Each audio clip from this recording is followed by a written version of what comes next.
So today we're going to do something different. We're going to do a reaction video on one of my favorite real estate YouTubers, Stephan. Now, Stephan, he makes a resounding $1.6 million a year. So it's going to be interesting to see how somebody with that much money, how they spend their money. Because let's face it, everybody has their different spending habits. Everybody spends money differently. And some people are frugal, some people are just crazy with their money. So let's see how he spends his money. I always believed that I would be a millionaire, and I think originally my goal was like to try to hit that by 30. Ended up surpassing that by a decent amount. This is the moment.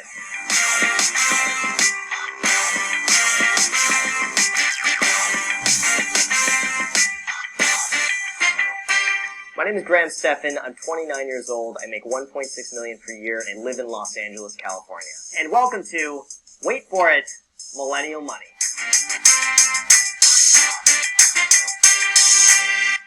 So I'm a full-time real estate agent, real estate investor, and YouTuber. Every day is going to be a little bit different. Some days I'm going to be out with clients showing properties. Other days I'm going to be planning YouTube videos. And some other days I'm going to be looking at properties for myself to invest in.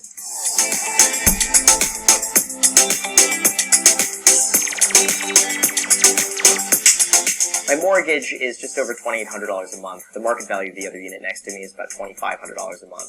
Then between the equity I get and the tax write-offs from using the garage as my office, it basically works out to be a free place for me to live. So notice how my boy, he has not one source of income, two sources of incomes, but three sources of income. So he isn't just a real estate investor, he's a real estate agent, and then he's full-time on YouTube. This is why I express why it's so important to have multiple streams of income, because it can help you potentially get to that $1.6 million per year. But you don't want to have just one source of income. You want to have multiple streams coming in so you can go ahead, diversify your income and put it into different instruments that can help you to get to this salary. So I'm pretty sure it's more than three sources of income, because YouTube, you can split that up into many different sources. But like I said, having multiple sources of income is awesome. So I spend about $200 a month on groceries, and I do price shop between grocery stores. I'll kind of make the rounds and just stock up on whichever item is the cheapest at which store. Every morning I have my same 2 eggs with ham and cheese and half a bagel with store-bought generic brand cream cheese is my favorite to do that. I refuse to spend money on 2 things. Number one, I think everyone knows, is coffee. I think it's absolutely ridiculous, the markup of coffee at Starbucks and Coffee Bean and a lot of those places out there, so I just make it at home for 20 cents. Also, designer clothing. Don't see the point in going and spending $700 on like Gucci shoes, so I end up saving about 99% of my income just because my income is so high and I keep my expenses so low, and most of the properties just kind of like pay for my living expenses, so anything else I make is really just seen as a bonus, and I save and invest it. Notice how he makes $1.6 million a year, yet his monthly expenses or monthly budget is budgeted for around $5,000 to $6,000. So on average, he's spending maybe $72K a year on his monthly expenses, yet he makes $1.6 million. This is what I mean. You don't need to spend just as much as you make. You can make a lot of money, but spend it as if you're frugal or spend it like you're broke. My man is making $1.6 million and spending only $72K a year. That's going to open up a lot of space to do some extra investing and to also do some other avenues which will increase his money even faster. So you want to keep that in mind.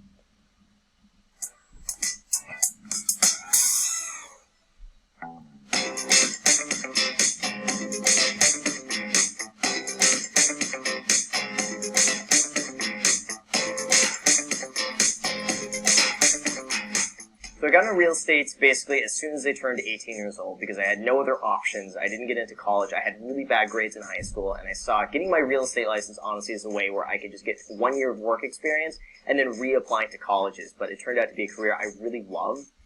So I ended up living with my dad for the first few years. I moved out in my early 20s, and that was when I bought another property. The first property I bought was when I was 21 years old. It was a short sale for $59,500 in San Bernardino. It was a foreclosure that was being sold by the bank. And at the time, I had been saving up as a real estate agent, basically using all of my commissions, just putting it in a savings account. I bought that property in cash. It actually appraised and was refinanced for like $260,000.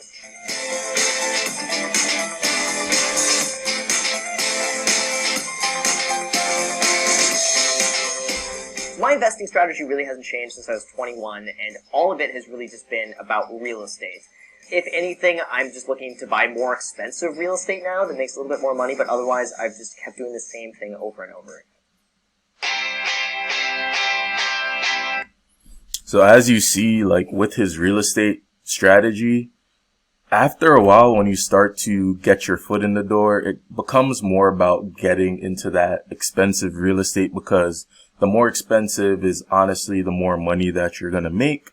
Less expensive is the less money you're going to make. You're going to want to go into the more desirable areas where you can go ahead and get that high rental income compared to those low income areas where you're going to get a little lower. So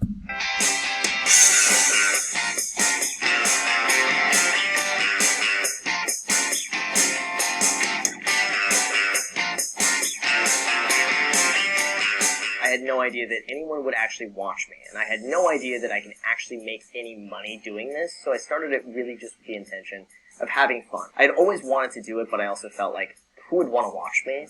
And I felt like I didn't have the personality for it, and I just felt like, I should probably postpone it, but I just made a video one day, spur of the moment. It was a slow open house, and I just filmed with my iPhone, the selfie side, just talked about how I got started in real estate. And that was such a fun experience, and I remember that video getting like 9 or 10 views, and just being like, oh my god, like 9 people have seen this video. So I started making more videos, and once I started doing about 2 videos a week, the growth really just exploded, it seemed like. I would say 99.9% of the comments are so positive and so supportive. I absolutely love them, and it really feels like a sense of community. Then you get some funny ones.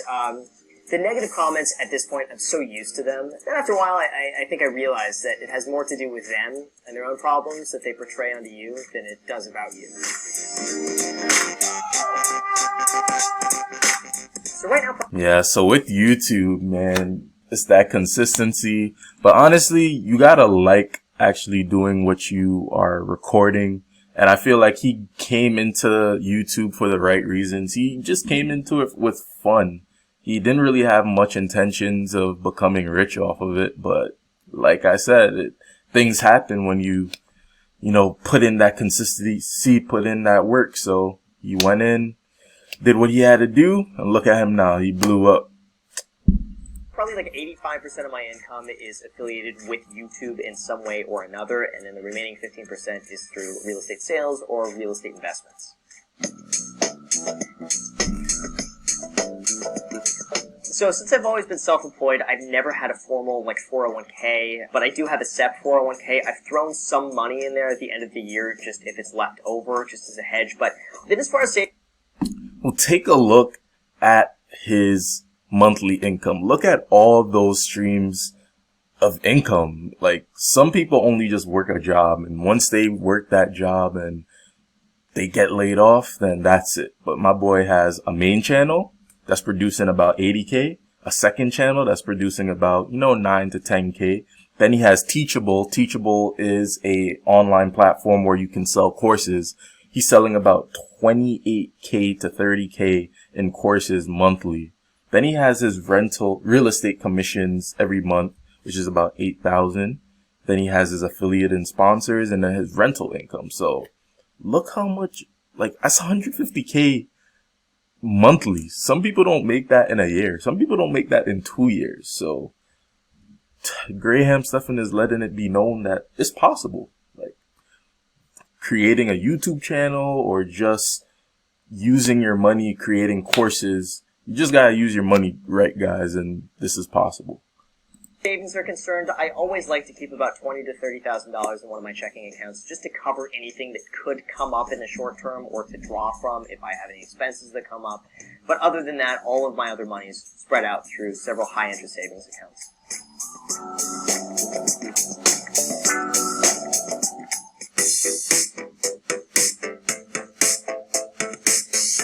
Coin collecting was actually something I really got into as a kid. For some reason, I found it really cool to collect like old American coins and paper money.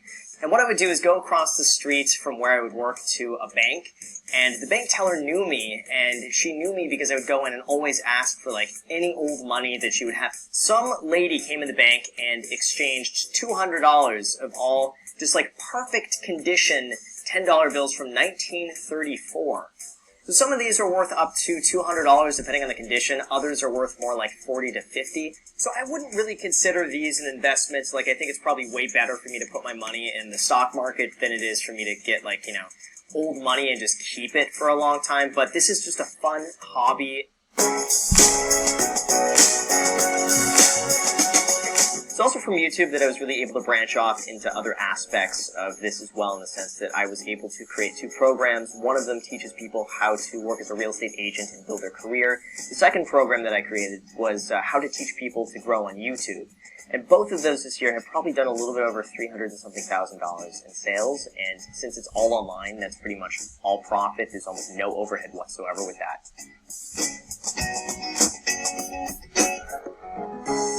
So man, I'm telling you, those courses is the best, especially when you have so many subscribers and you're actually trying to help them solve a issue. My man made about 300K just off his online courses, and online courses is awesome because it's something you only got to do one time. And after that, there's no overhead. There's no like really much fees except for paying for the fees for your course being on that actual platform. But besides that, there's little to no overhead. So most of that is going to be completely profit into your pocket. So that is awesome.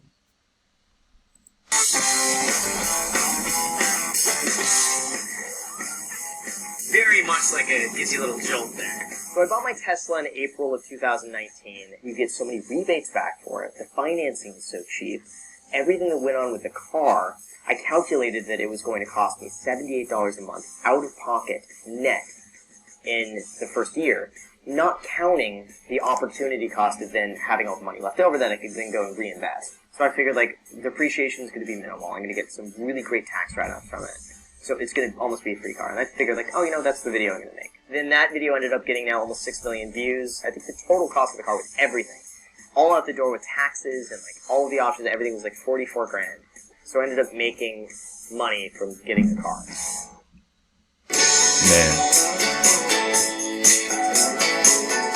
Well, I think we only lost like 2 or 3 pasta noodles, so I think we did pretty good. So I have an amazing girlfriend, and her and I share a lot of the same values in terms of saving and spending money, and I find it fun that she is just as frugal as I am, so we can have a great time trying to figure out like where is the best happy hour spot and like how we could save a little bit more money doing this. And she's the one too that's also very encouraging of like, we don't have to go out tonight to happy hour sushi. She doesn't sound like that, by the way, but she encourages me to, like, you know, we could go cook food at home, or instead of going out to see a movie, we could just pop something on Netflix. So one of the things we actually do when we go out is we will end up just splitting a meal, because usually I'm not hungry enough to eat the entire thing myself, and neither is she. So we could basically get food for 2 by paying for 1. It's really cool to have someone in your life like that, who I see as just being an equal on every single level with the same mindset. Yeah, man, it is super important to have somebody that is on the same level, same mindset as you, especially when it comes to money. Because obviously, if you're making all this money, but your partner is somebody that is very wasteful, most of the time you're going to find yourself trying to spend money to keep up with the Joneses or to impress them. And it's awesome that he found somebody that is on his same level in terms of kind of saving money, being frugal, and not wastefully spending it. Like, I like the part where he said that they go to restaurants and they don't even pay for 2 meals because most of the time they're not even that hungry, so they pay for 1. That's the real definition of frugality. But, you know, people have this kind of thought process that being frugal is bad and it makes you cheap. Nah, it just makes you kind of smart with money and makes you want to save more, which is not bad at all.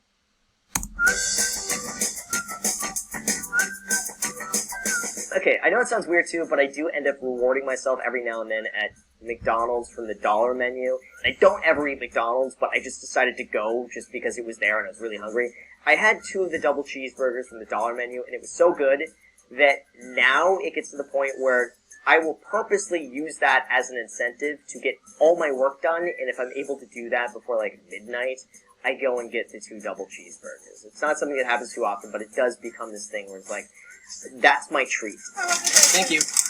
Oh, it smells so good. There's something about the smell that's just like, how does it smell so good?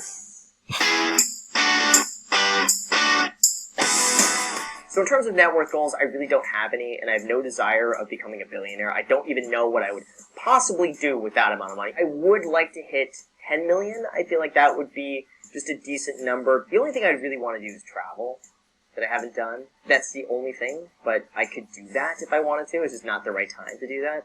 You don't need to be as extreme as I am. You don't need to skimp on every purchase at all. You don't need to work 12 hours a day.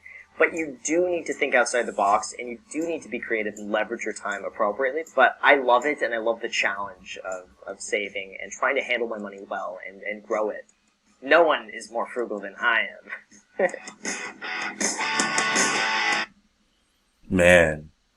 Man is making 1.6 million. My boy is frugal.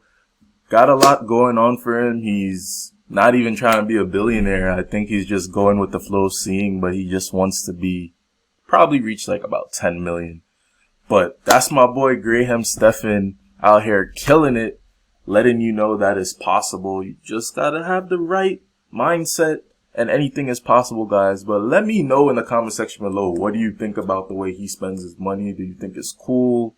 Do you think it's bad? Would you spend the money a little differently? Let me know. And I'm kind of liking these reaction videos, seeing these types of financial advancements and stuff. So if you want to see more reactions to like finance videos, let me know in the comment section below. I'll probably do these like every Sunday.